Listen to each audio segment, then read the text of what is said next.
and you're on. Good morning, everyone. Good morning.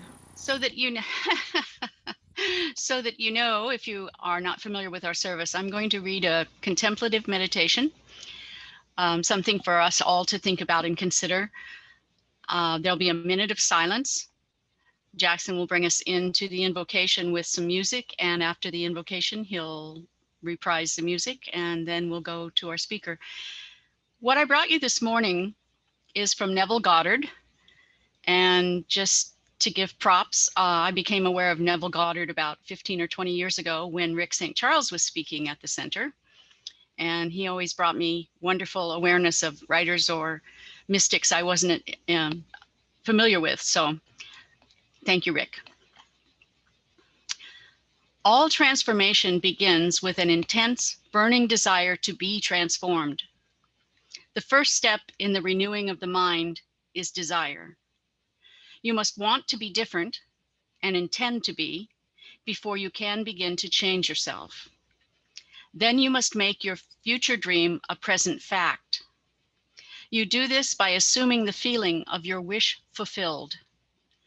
By desiring to be other than what you are, you can create an ideal of the person you want to be and assume that you are already that person. If this assumption is persisted in until it becomes your dominant feeling, the attainment of your ideal is inevitable.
I see joy, I see peace, I see goodness surrounding me. I see the joy in every breath I breathe. I see God in everything. I see happiness, I see freedom. I see the beauty that lies in me. I see perfection in what life brings. I see God in everything.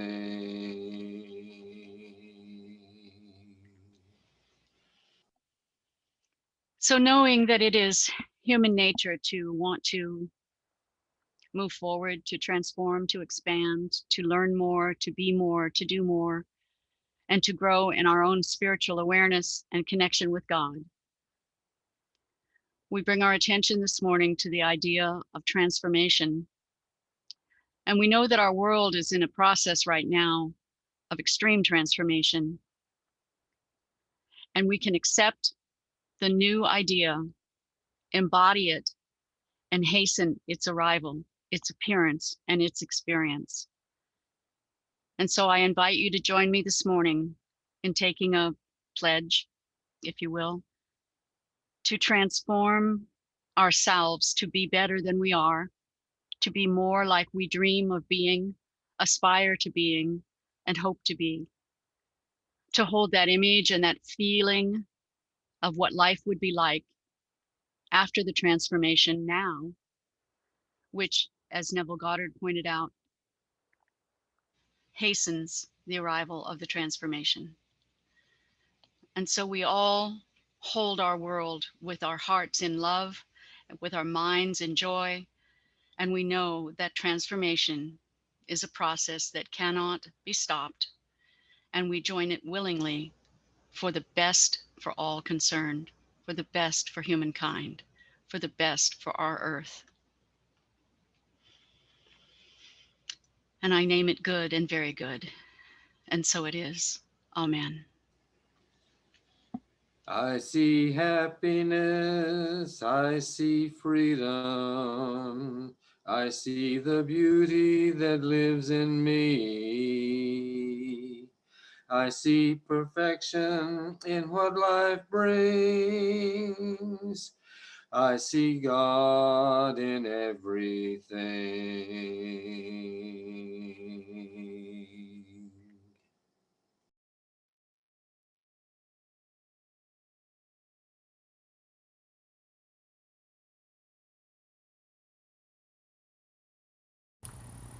Thank you, Pamela and Jackson. So it gives me great pleasure this morning to invite you to put your computer screen on speaker view and enjoy our today's speaker. I'm loving the fact that we're doing this on the last Sunday of every month, and I really appreciate our speaker this morning, who I've known for a really long time and consider to be one of my soul sisters. And so let's welcome Reverend Sydney Lehman Steen as she speaks on Ride the Horse You're On. All righty. So, ride the horse you're on. Anybody here like horses? Anybody here used to ride horses or still does? Anybody remember, especially, I think girls do this more when you're like 6 or 7 and you, Mom, I have to have a horse. Dad, please, I have to have a horse. I want a horse. I want a horse. Well, I finally got a horse when I was in my, let's just say, not when I was 7. We moved to Oregon about 17 years ago. And at one point, shortly after we'd been here, I woke up and went, oh my gosh, we are living in horse country. This means I could like maybe finally have a horse. So in that preparation for it, I was doing lots of research and taking riding lessons, which I hadn't done since I was a child. And it was really, really awesome. And this one wonderful woman that I took lessons from for about a year would put me on a different horse every week so that I got to strengthen all of my skills around responding to the horse, listening for cues, watching for cues, as the horse did too, because it's a collaborative experience. It's an agreement. So there was this one time that I was riding this horse and probably cantering around the ring, and she told me to do something, not do this, blah, blah, whatever it was. And she said, come on, why aren't you doing it? Why aren't you doing it? And I said, well, it's not working. It worked last week. She said, yes, but this is a different horse. Ride the horse you're on. And the information to me was so profound about being fully present and being where my body is and presencing the present moment, that idea has stuck with me for a long, long time. And particularly because I know that it's very easy for us to want to distract, to want to not ride the horse we're on. We don't want to be in an experience that might be painful, that might be difficult, that might feel like there's no result coming through. And so this is one of those Zen things that just stuck with me for a long time. I love metaphors and I love symbols. And my life is often a real-time demonstration of metaphorical messaging. So that day that my riding instructor told me to ride the horse you're on, there were a whole bunch of other things going on in my life and competing for my present awareness. They were competing for my attention and my presencing. A lot of things that could pull me out and away from this blissful experience, by the way, of riding a horse. My elderly mom had fallen. She used to fall a lot. We used to say she must have banana peels on both feet because she was just falling all the time. And we were taking care of her. So she had broken her back and was in the hospital. My newly sober but totally dysfunctional brother was in the midst of planning to move up to where we were to help us take care of my mom, to help take care. Our son was just turning 7 and learning how to be really annoying. He was quite good at it. He was practicing a lot. My husband and I were both, thank God, doing great in our marriage, but we were both beginning to realize that I had become the poster child for the sandwich generation. This was not an easy time for us. So I remember coming home one morning after spending the whole night in a chair next to my mom's hospital bed and just being exhausted. My mom, whom I loved dearly, was high maintenance under the best of circumstances. And she would have copped to it right away. I'm the queen. I'm a princess. I need to have it this way. And she would be the one that would admit to there was a pea under the mattress, 20 mattresses down. So this was a dynamic that we were all fine with. We all knew it. But when you add a hospital to the mix and drugs, pain drugs, all bets were off. She was doing a thing called sundowning, and some of you might know what that is, where a patient loses complete track of where they are, why they are, who's there, and all of that. And the nurses had asked me to come in and just help anchor her and be present so that she might relax a little bit. And she spent the whole night talking with dead people, calling her doctor a Nazi to his face, and keeping the whole 8th floor of the hospital awake and on edge. So I remember coming home at about 7 a.m. and my husband was just getting up to go to work. And he was so sweet and he was so compassionate. He said, honey, how you doing? How's your mom? And I just looked at him as I climbed into bed, exhausted and sick with worry. And I said, you know, I just want her to get strong enough so I can kill her. So if any of you have ever, and of course I didn't want to kill my mom, but if you've ever been to that point of frustration, of resisting something that's going on, you know what it's like to just like, what can I do in this situation? There was so much going on that wanted to derail me from being present in any moment, let alone that cool, incredible, special horseback riding moment. You know, I had loved horses all my life, as I said earlier, and I was fully committed to this adventure. I was fully committed to all of it because when I was around horses, I was more alive.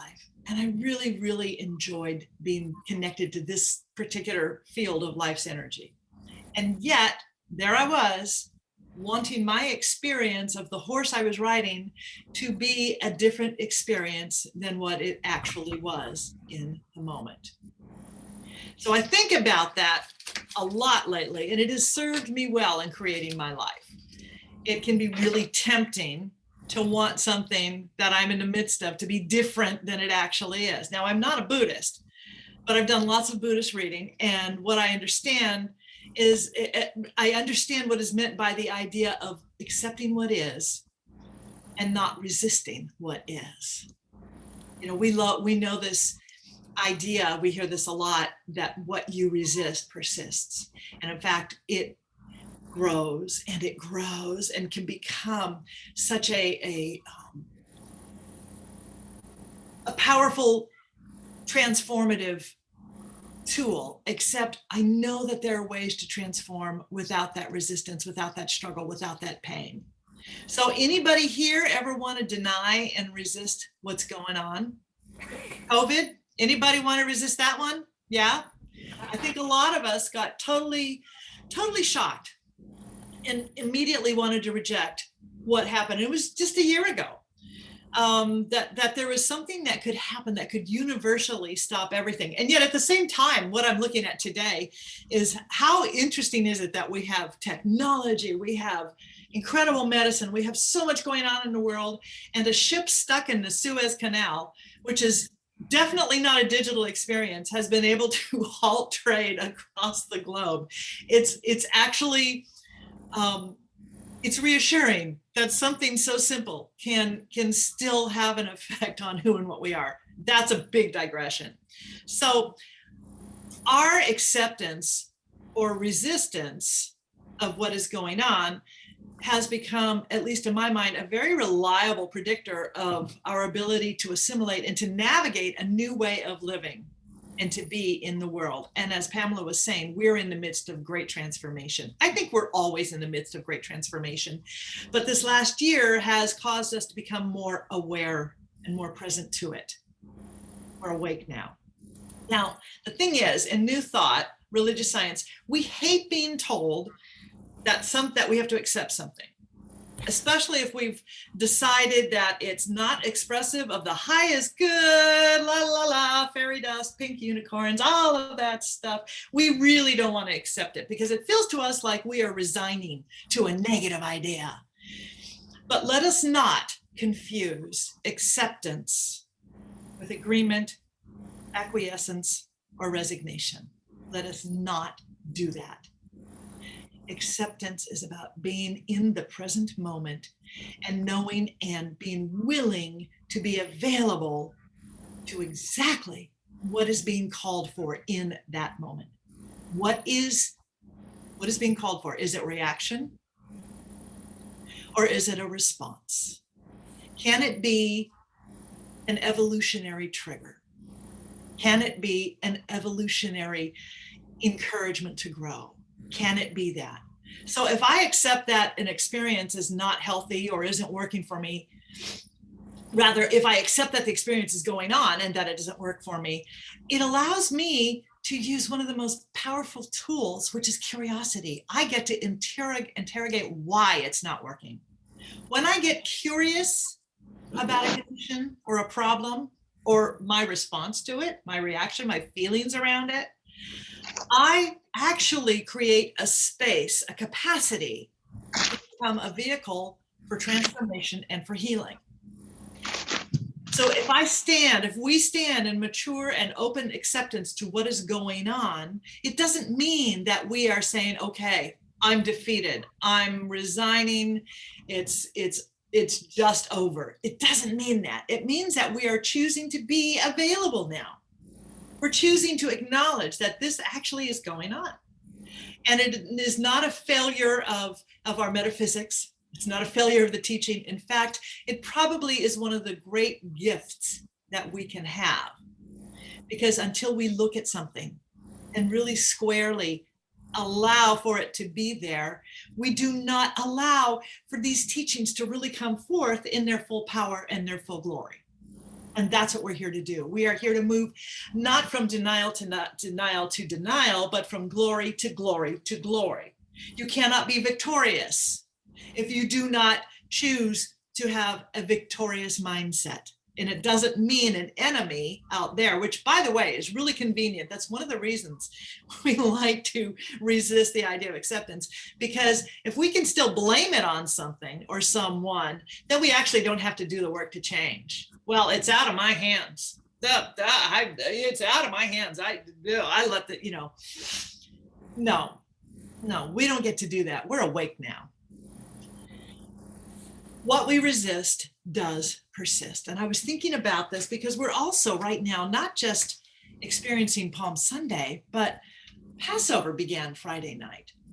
Now, the metaphysical idea of Passover, and for those of you who don't recall what the Semitics around this are, the Semitical idea is that the Jewish people were told that they would have to slaughter their firstborn because Herod, I believe it was Herod, had received a vision that the firstborn son of a family was going to rise up against him. So he thought, well, I'll just kill them all. And so the Jewish people received their intuition by accepting and saying, what is our response? And slaughtered a lamb, put the blood out on their door so that when the angel of death passed over, the angel went, oh, not here, moving on, done. They took care of it. Here's the metaphysical. I know it's really, really icky, isn't it? So outwardly, Passover is a Jewish feast. Symbolically, it's a mental attitude in which we are bridging over from an old state of consciousness and entering a new state of consciousness. We are leaving the old and moving into the new. Anybody feel like that might have been going on for this last year? And by the way, it's not a calendar kind of thing. It's not a linear kind of thing. We do it over and over and over. in taking on the Christ consciousness, we pass over from the mortal to the spiritual consciousness. We pass over from the mortal to the spiritual consciousness. And that is truly what we are seeking to do, is live from a deep interior knowing, consistent knowing that we are divine, that we are, as Eric Butterworth used to say, we are divine in nature and infinite in potential. That is what we want to do. Change and growth happen when evolution needs a bigger space for expression. I want you to hear that. Change and growth will happen when evolution needs a bigger space for expression. Expansion and birth are the result of something greater seeking expression, because we are always, always, always evolving into more. You cannot stand in the way of that. One of my teachers, Mark Vieira, used to always say, if you do not initiate change, change will initiate you. If you don't initiate growth, growth will initiate you. And I think that globally we are being initiated. I have no doubts of that right now. We are being initiated into a more expansive understanding of who we are, of who all of us represent as divine beings. So keeping things the same truly, truly does not inspire growth. It doesn't inspire great creation, by the way, or innovation. Since God always has a bigger idea, flight didn't stop with the Wright brothers. It didn't just stop there. Medicine didn't stop with leeches and bloodletting, and technology didn't stop with the Commodore 64. All of it has kept going, okay? And this is really important to realize, that the struggle is what we need to accept, that the limitation is actually our blessing. It is our gift, because it is that which allows us to create. And we do not have to create in pain. We can create from a sense of what is possible here. That's what happens when we get curious and begin to interrogate, why am I resisting? What are my beliefs about that? And is there something greater that wants to come forward, not just to be created, but to expand and to grow me, to strengthen me? So a year ago when we went into lockdown, I hated that horse that we were on. I didn't want to ride that horse. I would have traded any horse. I would have traded that horse whose name was COVID for anything. And as it turns out, that horse had a lot of other names, right? It had names that required our attention and our acceptance. It had the name systemic racism. It had the name violence against women and children. It had the name rampant homophobia. It had the name food insecurity, homelessness, discrimination against other cultures and countries, and religious discrimination. So I wanted to be riding a different horse. I really did. And I think, though, that what happened is that we all began waking up and saying, what is this? What is this? Why now? Why us? And at the time, like I said, I would have gladly traded almost any horse for the one I was on. I did not want to ride that horse. I would have even ridden a donkey. And that's what I want to look at right now. Today is Palm Sunday. It was a good blend, wasn't it? Good little segue. So there's an amazing richness of information in the metaphysics around Palm Sunday. Okay, now hear me. I'm going to talk about the metaphysics, not the literal ideas. The literal story will give us context, but that is not the important part of this lesson.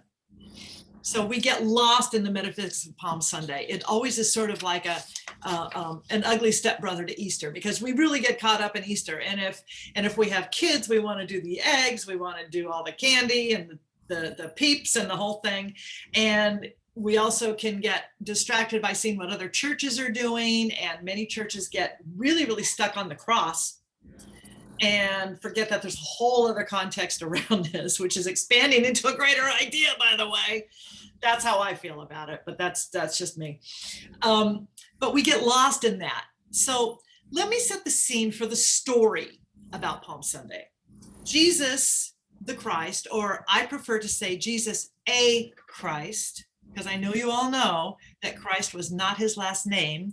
Christ means anointed, aware, awake. We all are Christ within. We all are there. So Jesus, a Christ, gets on a donkey and rides into Jerusalem. Well, all around him, people are bowing down and shouting things like, "There he is, the King of the Jews." Now, he did not want to be treated as a king. In fact, his whole ministry was about not practicing idolatry or disconnection from spirituality, spiritual connection. He did not teach a hierarchy of spiritual awareness. He said, it is within you, right here, right now, at hand, not there, at hand. He didn't want people to believe that others were more special or more sacred, or more special to God, by the way. And what I know is that Jesus, if he were walking around today, Jesus, a Christ, would have said that God has a picture of all of us on its refrigerator, because we are beloved and we are loved and we matter. We are very special to God. But the people watched him ride in on a donkey. They must have really kind of wondered, how does a king do this? Because a true king would have been on a fine horse, or more likely at the time would have been carried on a litter with servants holding him up so his feet wouldn't have to touch the ground that mere mortals walked upon. But let's step away from that story and look at the metaphysical. So stay with me here.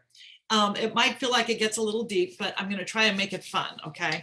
So whenever you read the Bible, I want you to understand that every name mentioned, every name in the Bible represents your nature and my nature, or a part of our nature, a part of our psychological unfoldment. Every name represents the stuff that you and I go through every day, this thing called life.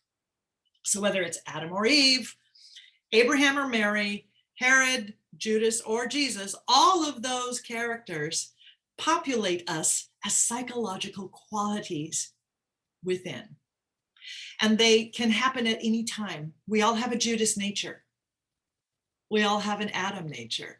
We all have all of that. We go through this. And that's what's so beautiful about wisdom texts, is that there is information when we choose to look beyond that literal story. There's information that can allow us to unfold into a greater expression of our own lives right here and right now. So let me give you an example real quick. Adam represents the intellectual part of us that has the infinite capacity for expansion when we recognize our spiritual identity. Eve represents our receptive and emotional nature. You know, you hear about female emotion. It's a divine feminine quality. So don't go into the ideas that society may have offered about male and female. This is about the divine feminine. So when we combine that emotional receptive nature with the intellectual nature, what happens is we have understanding and new possibility. There's that balance. That is the idea. So we seek to understand our intellect and to honor the feelings, put them together and allow that feeling, which is our intuitive gift from God, as God, in God, to be guided and to be, if not corralled, how about focused by the intellect, enhanced, supported by the intellect, right? The skills, the thinking that comes around it. So Adam without Eve is you and I when we are stuck in intellectual process. Anybody overthink things? I know I do all the time. Eve without Adam is you and I when we're stuck in emotion and reactivity without direction. There's some newscasters that do that, right? Adam with Eve is balance. Adam with Eve is harmony, potential, and inspired manifestation. So back to the story. Jesus was basically made to ride the horse or donkey that he was on. And here's the cool part of this ride into Jerusalem. If you've ever tried to control a donkey or watched someone try to direct and control a donkey, you may have seen how impossible it is to get a donkey to bow to someone's will. The donkey symbolizes that which cannot be trained, cannot be controlled, won't be guided or governed. How about our emotional or animal reactive nature? Now, when I was a kid, I don't know if any of you remember this, I remember going to donkey basketball games. Anybody remember those? And they were the silliest thing. Yeah, see, I know Casey remembers. So donkey basketball games, and you'd have the team members. Usually it would be like the teachers at the high school versus the administration at the high school, and they'd all run around on these absolutely rebellious, resistant donkeys and try to score points. And it was hysterical because it could not be done. So just remember this, as this, that a donkey, this stubborn, noisy, complaining, braying, untrainable, at least for basketball, beasts, and probably for riding into Jerusalem. So they symbolize our rebellious animal nature, which doesn't want to be controlled or reasoned with. Now, Christ represents the perfect idea of God in expression.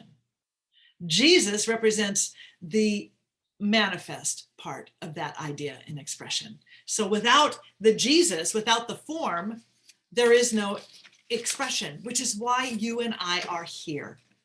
God expresses by means of each of us. It's our divine assignment because we have to show up in order for God to be showing up in the world.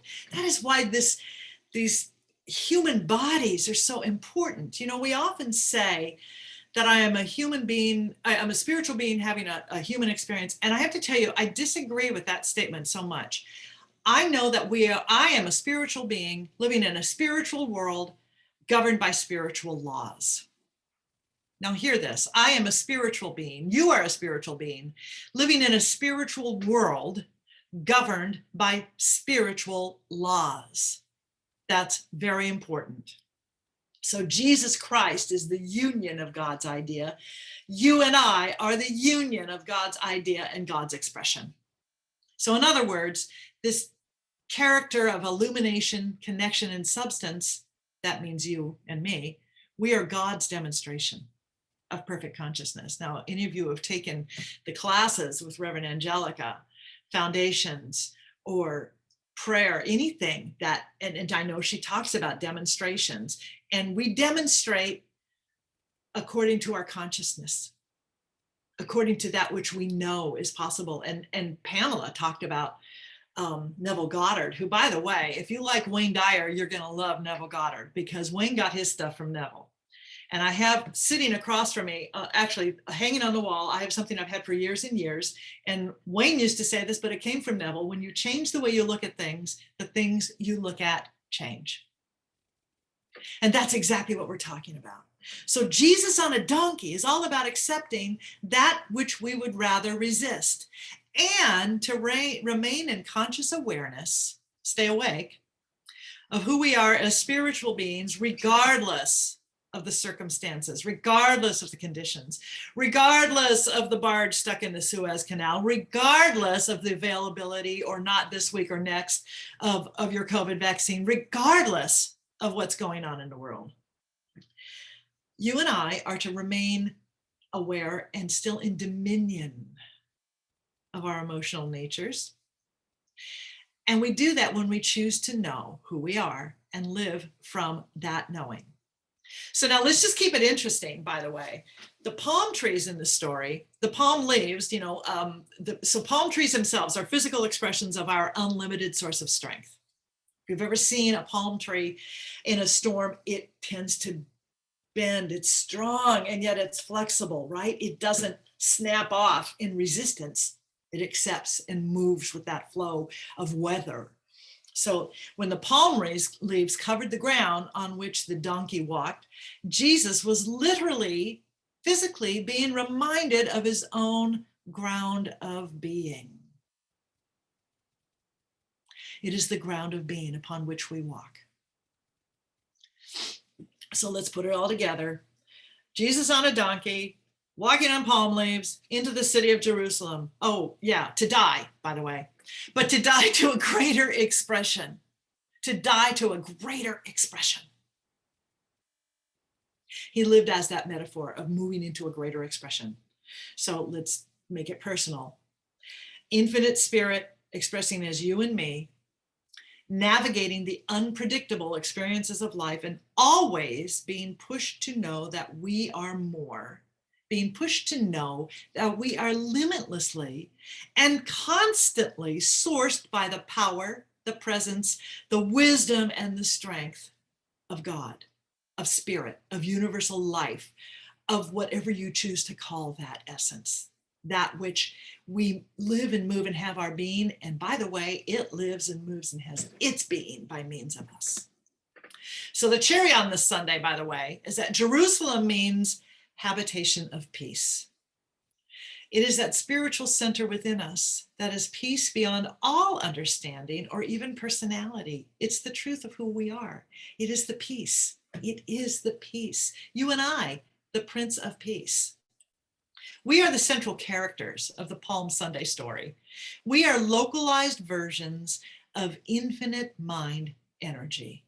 I want you to hear this. This comes straight from Rocco Errico. We are localized versions of infinite mind energy, and we are here to personalize that energy as our lives. So how do we make this relevant to our own here and now, this March of 2021, with all of the demands and the distractions and the challenges and stuff? You know, there's a whole idea here where the spiritual journey is one of sleeping, awaking, sleeping, awaking, sleeping, awaking. And in that process, we shed that which is no longer necessary to our expression. And we do it daily. Sometimes we do it minute by minute. And I found a quote from Mark Nepo today, and it's actually from his book, The Book of Awakening. It's from March 28th, and he calls it the gift of shedding. And I just want to share some of this with you real quick.